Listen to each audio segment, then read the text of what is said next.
Y dyddiad cau ar gyfer cofrestru gweithwyr cartrefi gofal oedolion yw Hydref 2022. Mae'n ofyniad cyfreithiol i bob gweithiwr gofrestru erbyn y dyddiad hwn. Mae cyflogwyr yn hanfodol i'r broses gofrestru ac yn gyfrifol am wirio a chymeradwyo ceisiadau, ond nid ydych ar eich pen eich hun. Gallwn weithio gyda chi i helpu'ch staff i gofrestru. Byddwn yn cynnal digwyddiadau grŵp lle gallech staff wneud cais i gofrestru ar gyda ar-lein wrth erbyn arweiniad a chefnogaeth gan y tîm cofrestru. Gelwir y rhain yn weithdai cofrestru.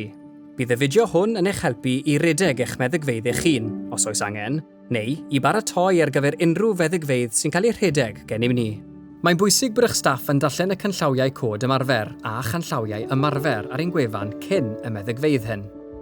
I wneud cais y gofrestru, rhaid i bawb greu cyfrif yn gyda ar-lein, gan ddefnyddio cyfeiriad e-bost personol y mae ganddynt fynediad rheolaidd iddo. Y cyfeiriad e-bost hwn bydd ein prif fath o gyswllt ar gyfer eu cofrestriad.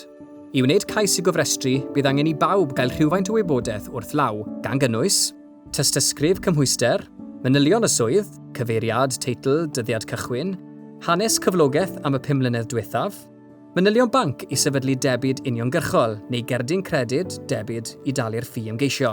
Dyddiad eigwiriad DBS diwethaf, dylai fod o fewn y 2 blynedd diwethaf. Atgoffir ymgeiswyr o hyn ar y dudalen cyn i chi ddechrau o fewn y cais. Bydd ymgeiswyr yn enwebu llofnodwr o'ch sefydliad i gymeradwyo eu cais. Bydd llofnodwyr yn derbyn ceisiadau e-bost i adolygu a chymeradwyo ceisiadau yn gyda ar-lein. Mae'n bwysig bod gennych chi ddigon o lofnodwyr i reoli ceisiadau am gymeradwyaeth. Bydd angen i chi gymeradwyo ceisiadau yn eich cyfrif gyda ar-lein eich hun ac ymateb i'n ceisiadau am wybodaeth cyn gynted a phosib. Bydd angen i chi roi gwybod i ni am unrhyw faterion iechyd, troseddau neu ddisgyblaeth sy'n ymwneud ag ymgeiswyr, oherwydd efallai y bydd angen i ni ofyn am ragor o wybodaeth. I gysylltu â ni gael mwy o wybodaeth ar sut y gallwn eich cefnogi neu ofyn am feddygfa gofrestru, e-bostiwch ymholiadau@gofalcymdeithasol.cymru.